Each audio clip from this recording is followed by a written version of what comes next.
जी hello friends.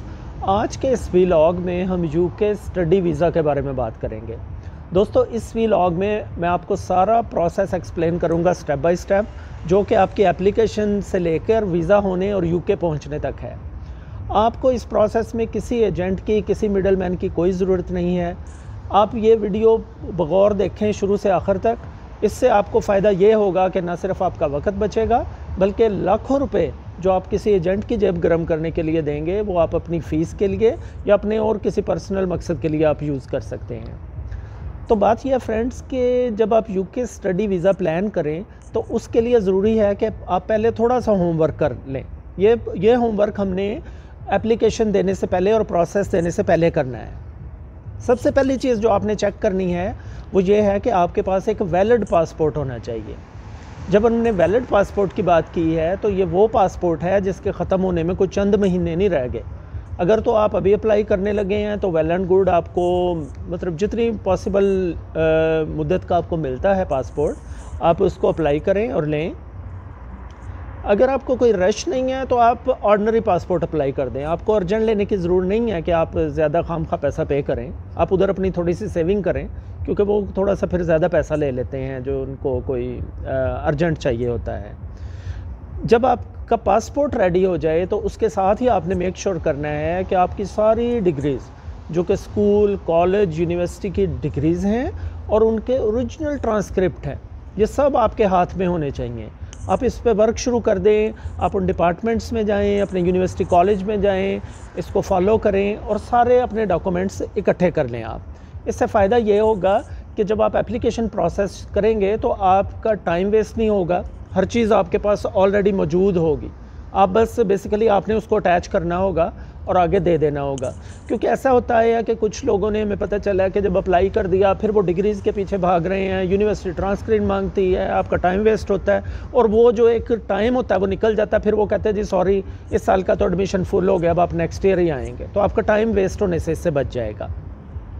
अच्छा, उसके साथ साथ दोस्तों बात ये है कि कुछ लोग समझते हैं कि शायद हमने कोई लेटर अगर हमने इंग्लिश प्रॉफ से ले लें या यूनिवर्सिटी से ले लें, कॉलेज से ले लें कि जी इनकी इंग्लिश लैंग्वेज बड़ी अच्छी है तो हमें टेस्ट की ज़रूरत नहीं पड़ती। बात यह है कि तमाम अच्छी यूनिवर्सिटीज़ ऑलमोस्ट, और बाकी यूनिवर्सिटीज़ भी अब वो सिर्फ आपसे एक प्रूफ मांगती हैं जो कि साबित करे कि हाँ आपकी इंग्लिश जो है वो वर्ल्ड स्टैंडर्ड पे है। तो उसका तरीका ये है कि आप आइल्ट्स या टोफल या फिर कोई और जो इंग्लिश लैंग्वेज टेस्ट जो आप समझते हैं कि आपको अवेलेबल है, आप उसकी तैयारी शुरू करें। उस टेस्ट को दें आप, और उसका ये फ़ायदा होगा कि आपको एक तो अंदाज़ा हो जाएगा कि यार हमारा क्या लेवल चल रहा है, और दूसरा ये कि आपका फिर वही बात कि टाइम वेस्ट नहीं होना। तो ये आइल्ट्स का स्कोर भी या टोफल या जो भी लैंग्वेज टेस्ट आप करेंगे वो रेडी होना चाहिए। मोस्ट प्रॉब्ली जहाँ तक मुझे इन्फॉर्मेशन है, ज़्यादा यूनिवर्सिटीज़ आइल्ट्स को एक्सेप्ट कर लेती हैं। अगर आपका उसमें अच्छा बैंड आ जाता है, अच्छा स्कोर है, तो दैट्स वेल एंड गुड। ये भी आपके पास ना अप्लाई करने से पहले तैयार होना चाहिए। अच्छा, उसके बाद जनाब आप शुरू कर दें थोड़ी सी रिसर्च। आप कोई 3-4 अच्छी यूनिवर्सिटीज़ और कॉलेज मार्क करें यूके के, जो की रेपुटेशन अच्छी हो, जो अच्छे प्रोग्राम ऑफ़र कर रहे हों, और वो उनकी लोकेशन को भी आप देख लें। मतलब अगर वो मेट्रोपॉलिटन में है, सिटी में है, तो आपके लिए बड़ी आसानी रह जाएगी। कोई रेस्टोरेंट्स जाना, कोई खाने पीने का, ट्रांसपोर्टेशन का, ये चीज़ें आपको बहुत आसान रह जाएंगी। तो आप बिल्कुल एक ओपन माइंड के साथ रिसर्च करें। और मैं रियली रिकमेंड करूँगा कि जब आप यूनिवर्सिटी या किसी कॉलेज में अप्लाई करें तो आप ये ना देखें कि भाई अब हमने तो बस बाहर जाना है, तो जो भी प्रोग्राम मिलता है हम बस उसमें दाखिला लेके एक दफ़ा निकल जाएं यहाँ से। आप इतना टाइम और पैसा लगा रहे हैं तो ये कहीं बेहतर होगा कि आप अपनी फील्ड जो आपके पीछे से चल रही है, आप उसी में आगे चले जाएं। उसका फ़ायदा आपको ये होना है कि आप इंशाल्लाह जब आगे चलेंगे तो आपको फिर एक तो आपकी स्पेशलाइजेशन हो जाएगी, जो आपने इतनी इन्वेस्टमेंट की होगी उसका भी आपको एक अच्छा रिटर्न मिलेगा। तो रियली रिलेटेड फील्ड में आप आगे जाएं ताकि आप प्रोफेशनली भी ग्रो करें और आपकी इन्वेस्टमेंट का भी कुछ फ़ायदा हो आपको। अच्छा, इसमें एक यूके की गवर्नमेंट की पॉलिसी है कि जब आप एडमिशन के लिए अप्लाई करते हैं तो अगर तो आप ऑलरेडी यूके के अंदर मौजूद हैं तो आपने 3 महीने एडमिशन से पहले वहाँ अप्लाई करना है। आपकी एक्सेप्टेंस, ये सारे काम हो जाने हैं। लेकिन मोस्टली जैसे स्टूडेंट्स होते हैं, अब आप कहीं से भी हैं, पाकिस्तान से, इंडिया से या एशिया, यूएई, कहीं पे भी आप बैठे हुए हैं, डज़न्ट मैटर किस कंट्री में हैं आप और यूके से बाहर हैं आप। अब अगर आप एप्लीकेशन देना चाह रहे हैं तो फिर 6 मंथ्स का एक मार्जिन आपने रखना है। ये वहाँ का एक उनका गिवन रूल है जिसको आपने फॉलो करना है। मकसद इसका ये है फ्रेंड्स कि ताकि आपका टाइम वेस्ट ना हो, ये ना हो कि आप इतनी एफ़र्ट करके एडमिशन के करीब जाएं, आपके वीज़ा कुछ डिले हो जाएं या कोई और 100 रीज़न्स हो सकती हैं जिसकी वजह से आपका टाइम भी ज़ाया होगा और आपके वो पैसे वगैरह भी जो प्रोसेसिंग में वो भी ज़ाया हो सकते हैं। अच्छा, होता यूँ है कि जब आप एप्लीकेशंस वगैरह दे देते हैं यूनिवर्सिटी में, यूनिवर्सिटी आपका देखती है सारा, और मतलब काफ़ी केसेस में वो ये भी कह सकते हैं कि जी हमने यूनिवर्सिटी ने आपका इंटरव्यू करना है।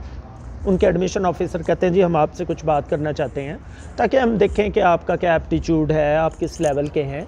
तो उसके लिए भी आप ना मेंटली तैयार रहें। मतलब ये जूम कॉल भी हो सकती है, ये स्काइप पे भी हो सकती है। उसमें वो बातें तो बेसिक होनी है जो उन्होंने पूछनी है। उस पर इंशाल्लाह मैं एक अलग व्लॉग बना रहा हूँ जिसमें आपको मैं तमाम इंटरव्यू के क्वेश्चंस और आंसर बताऊँगा। और अगर आगे चल के उसी व्लॉग में एक हिस्सा होगा जिसमें अगर एम्बेसी जब आपको कॉल करेगी तो वो क्या आपसे क्वेश्चन आंसर करते हैं, वो भी इंशाल्लाह मैं आपको सारे क्वेश्चन आंसर्स बताऊंगा जिससे आप मेंटली बिल्कुल रेडी होंगे, आपको कोई मसला नहीं होना चाहिए। लेकिन होता यूँ है फ्रेंड्स कि अगर आप मेंटली इन चीज़ों के लिए रेडी होते हैं ना तो आपके लिए कोई सरप्राइज़ नहीं होता। तो इसमें घबराने वाली कोई बात नहीं है। वो समटाइम जो एडमिशन ऑफिसर्स होते हैं वो देखना चाह रहे होते हैं कि स्टूडेंट कितने सीरियस हैं, किस टाइप के हैं। उनको थोड़ा सा आपसे कम्युनिकेशन करके अंदाज़ा भी हो जाता है। तो इस पार्ट ऑफ देयर जॉब ये आपके लिए कोई बहुत बड़ा इशू नहीं होना चाहिए। अच्छा, फिर उसके बाद जब आपने ये डॉक्यूमेंट सारे देने हैं यूनिवर्सिटी को, तो आपने एक चीज़ देखनी है कि जितनी भी उनकी फ़ीस होती है उसके इक्वल बैलेंस और जमा कुछ एक्स्ट्रा ये आपके बैंक अकाउंट में कम से कम 30 डेज़ तक मौजूद होना चाहिए। यानी एप्लीकेशन देने से 30 दिन पहले तक उनको पता हो कि आपके बैंक अकाउंट में इतनी अमाउंट पड़ी है। फ़र्ज़ करें वो 35 लाख है, 50 लाख है, कोई भी नंबर हो सकता है जो आई डोंट नो उस जो भी यूनिवर्सिटी या कॉलेज आप सेलेक्ट करोगे उसके मुताबिक होना है। तो आपने उतनी रकम अपने बैंक अकाउंट में रखनी है एप्लीकेशन देने तक।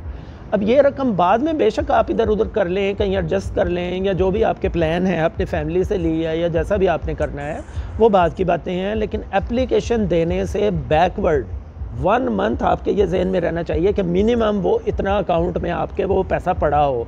अगर इससे ज़्यादा है दैट्स वेल एंड गुड, अगर नहीं तो ये एक मिनिमम लिमिट है जहाँ पे आपने रखना है। अगर आप उससे नीचे उनको देंगे कि आपके 1 हफ़्ते से 2 हफ़्ते से अकाउंट में पैसे पड़े हैं तो वो फिर कह देते हैं कि यार शायद इन्होंने कोई उधार मांग के बस थोड़े से रखे हुए हैं अकाउंट में, तो ये इनका कोई इस किस्म का सीन है। लेकिन आप इससे बिल्कुल बचें और आप ऐसा बिल्कुल रिस्क ना लें।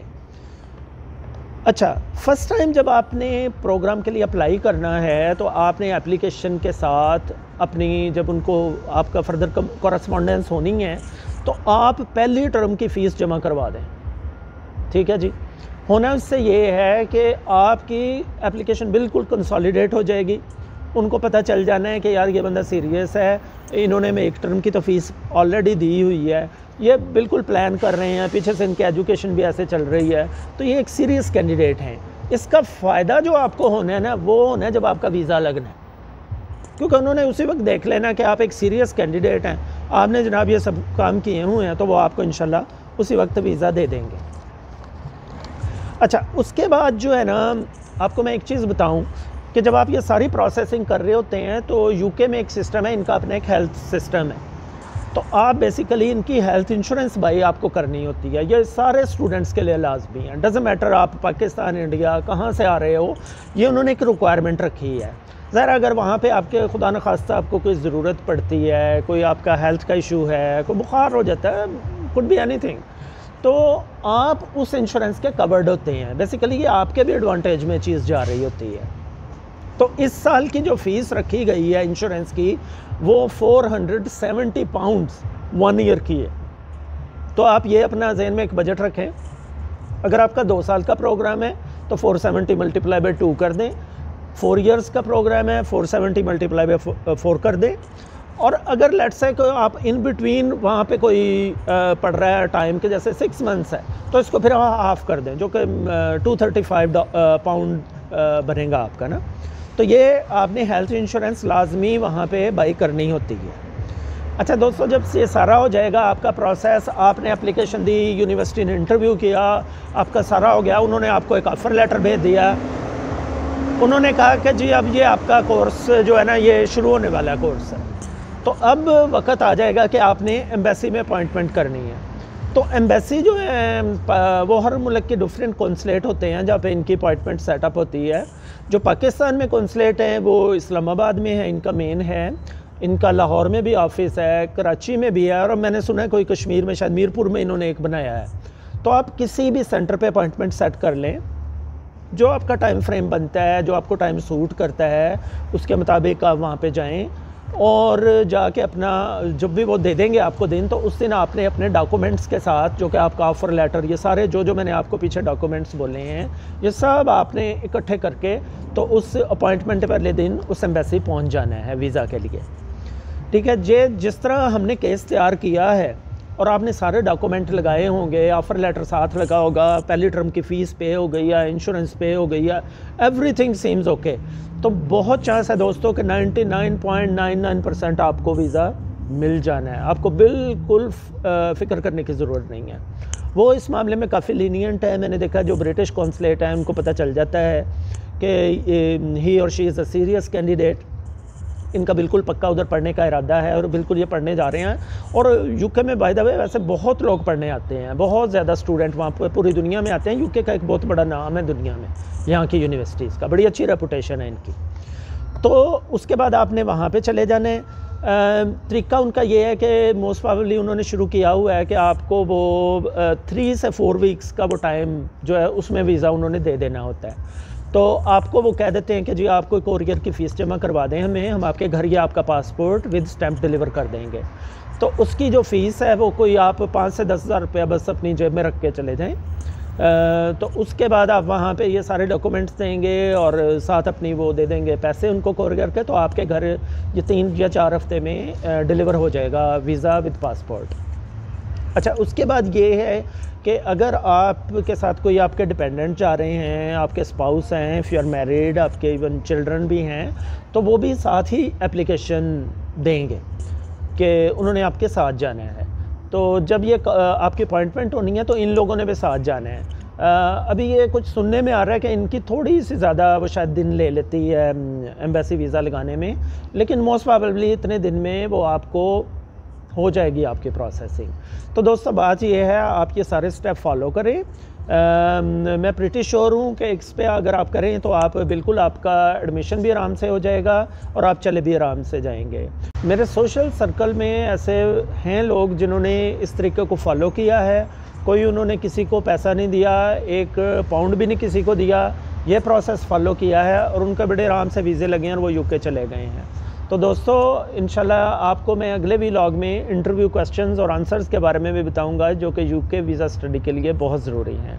Okay friends, take care, have a good day, bye.